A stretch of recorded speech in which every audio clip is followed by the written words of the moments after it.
All right, so we're back in Photoshop. We just created our new document, and now we're just going to look at kind of a 30,000 foot view of Photoshop as an application. So I want us to make sure that we have everything open that we need to have open, and there's some key things that we want to look at, namely the making sure that your options or control panel is open at the top. So I'm going to turn that off. It's under options. If that's not open, you're going to be working a little blind to your all of your options that you have that go along with the various tools. So when I turn that back on, and I can see that as I start changing my tool, the options change that go along with that tool. So if I don't have that, I can't set things very easily, like my brush size or the opacity for my brush. I can't know if I'm in subtractive, additive, or intersection mode in the selection tool. So all of that's really important. So that's under window. There's also, as you know, while we're here, there's also a check mark next to the tools. If I uncheck that, my toolbars disappear. So we want to make sure that I know that our tools are open right here. So I've got all my tools open on this side. And I have my options that help me work more effectively with my tools.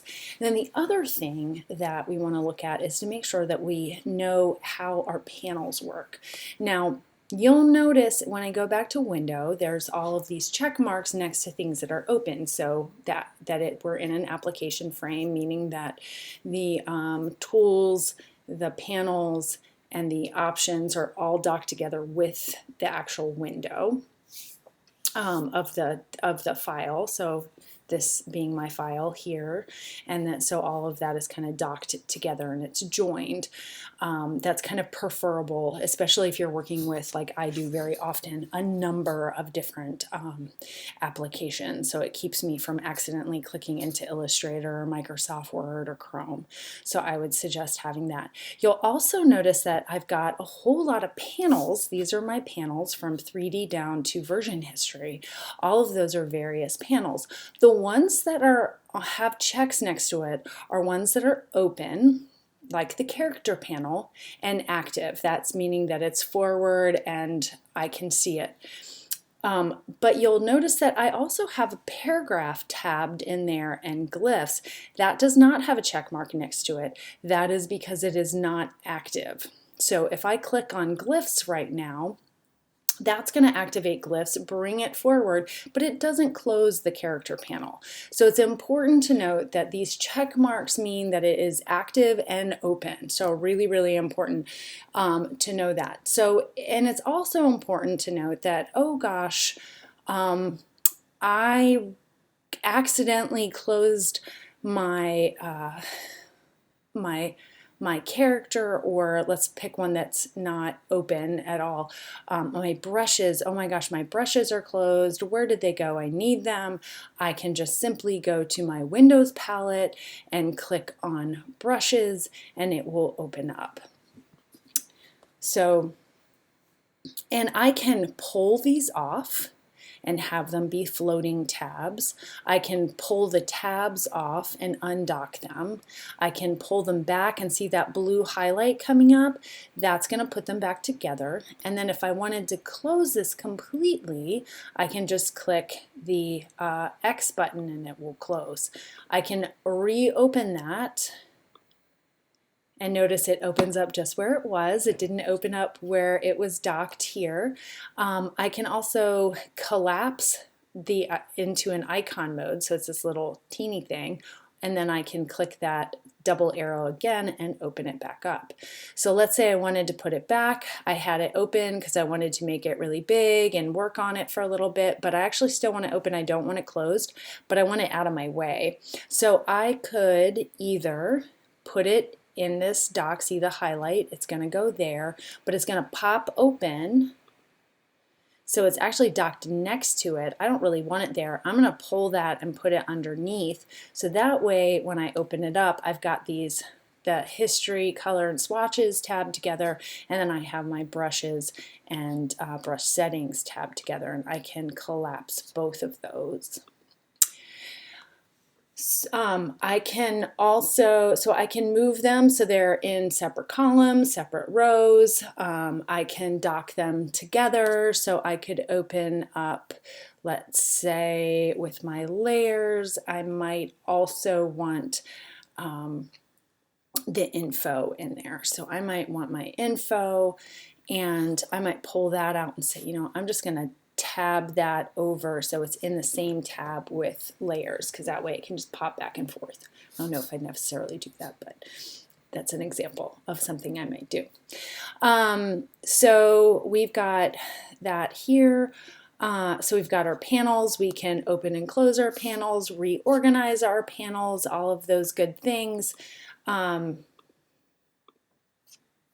then from there, so we've covered our tools, our option or control panel, and then that is running along the top, and then our panels itself. Now going through just this upper main menu, which is running along with Photoshop, which is the white bar at the top, and it goes from Photoshop all the way over to Help. These are organized by function, and they start more administrative, get a little bit more creative, and then it goes to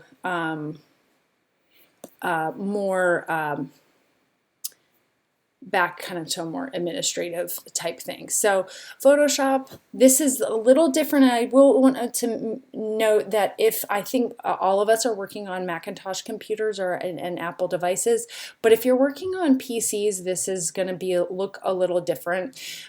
For instance, preferences in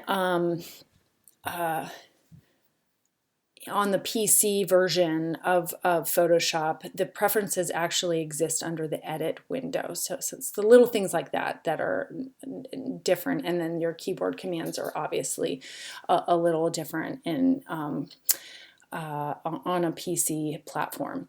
So in the Photoshop, this is really high administrative type of stuff. These are things that you might not use that often, so definitely your preferences, so you can set, like, you know, how much RAM you're using for scratch disks. You can set that, you know, how your cursors look and how they function. You know, how refined and how small of an increment you might use for the arrows. Those type of things are all there. And then plugins, and I only have a Camera Raw plugin that came with my camera, and so you might not have anything there at all. Now with the file, this is like, you know, any Word document file menu. So it's a lot of the open, closed, export, but there are some things that are really specific to Photoshop that are in this window that I don't think that we'll get to in this course, like automate and scripts. These can be incredibly powerful. So I can set a batch where I could, if I, you know, which I did when I was teaching or when I was a commercial photographer, I would go and shoot like 1,000 images, and then I would batch process them here. And this was prior to Lightroom, but there's things like that that you can do where you could automate, have every file get opened, low res, like turn it into a low res image, change the color space, do a quick auto color and exposure correction, reduce the file size, and save it as a PNG. It could do all of that, and you could set it to do with the 1,000 images that are in a folder. So there's a lot of things that are cool in here. You're also your version history and print menu. And edit, this is also something that is fairly, should look fairly common. Redo, undo, you can toggle last state, so you can go back and forth and see by hitting Shift Command Z. You can toggle back and forth between seeing like you know, your last adjustment and then going back and seeing whether you like it or not, which photographers do all the time because it's very, very precise when you start getting into some of the higher level photography. You want to make sure that your adjustments are good. So, but there are things like that you won't see, like find and replace text. It does have a spell check, so if you're doing any typography, but we'll talk about how Photoshop is not great for setting type, but in color settings, color profiles, things like that. Under image, I do want to make a note here. This is a really important menu that we'll be going back to. You can rotate your image, you can change your canvas size, you can change your image. You can also, this adjustments, this is a ton of stuff. Most of this, we're going to be talking about destructive and non-destructive edits. These are all destructive edits, so this means that it permanently changes pixels and it's not saved with a file history. These adjustments are saved with file history and you can't go back and change things. So we're gonna learn best practices in Photoshop and usually best practices have to do with non-destructive edits. So we might not actually be using this menu that much. Layer has everything to do with your layers and layer masks. Type. Usually everything that you need in the type, you're going to find either the character panel or the paragraph panel. So we'll look at that. Select has to do with the selections, which we're going to be talking about in class. And then filters, filter fun. This is where you can change, make things look glowy and turn them into cool brush strokes and create lighting effects and all sorts of neat things. Create textures and, you know, make your photograph look like a painting, things like that. So 3D, we're probably not going to get into 3D in the class, partially because I don't love this as a 3D. Photoshop is a 3D program. I think there's better ones out there, and it's not a true 3D program. This is like faux 3D. It's 2D that looks like 3D. So you're not really working in that X, Y, and Z axis. You're just making it look like there's a Z. So that forward and back. View, this has to do with, can you see your rulers? Can you see your guides? Are your guides snapped to pixel? There's all sorts of stuff. You can check for gamut warnings for things that are out of printable range. Zoom in, zoom out, all of that. We're going to be learning the keyword commands for that, so don't worry about that. And there are different screen modes. A lot of these are used for kind of more presentation. So if you're working with a client, you might want to go into a more presentation mode rather than seeing all this stuff. Plugins, again, we don't have a ton of plugins, so we're not going to be dealing with that. And Windows, we already covered this. For the most part, this is where you open and close all of your panels and organize. Now, the one thing that we didn't talk about is arrange and workspace. And Photoshop has a number of different workspaces that will open specific tools on your toolbar might change, as well as the panels. So we're going to look at that right now.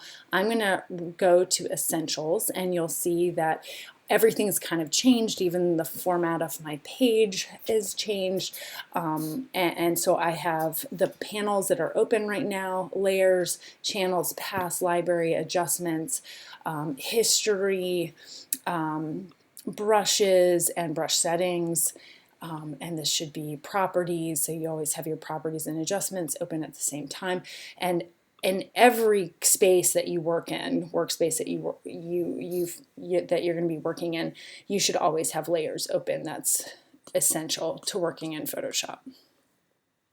But I'm going to pop over and see what it looks like if I'm in painting. So in painting, all of a sudden I've got a lot of different things that are open, like the clone source, and I do have my brush settings, but now info is up and libraries is open.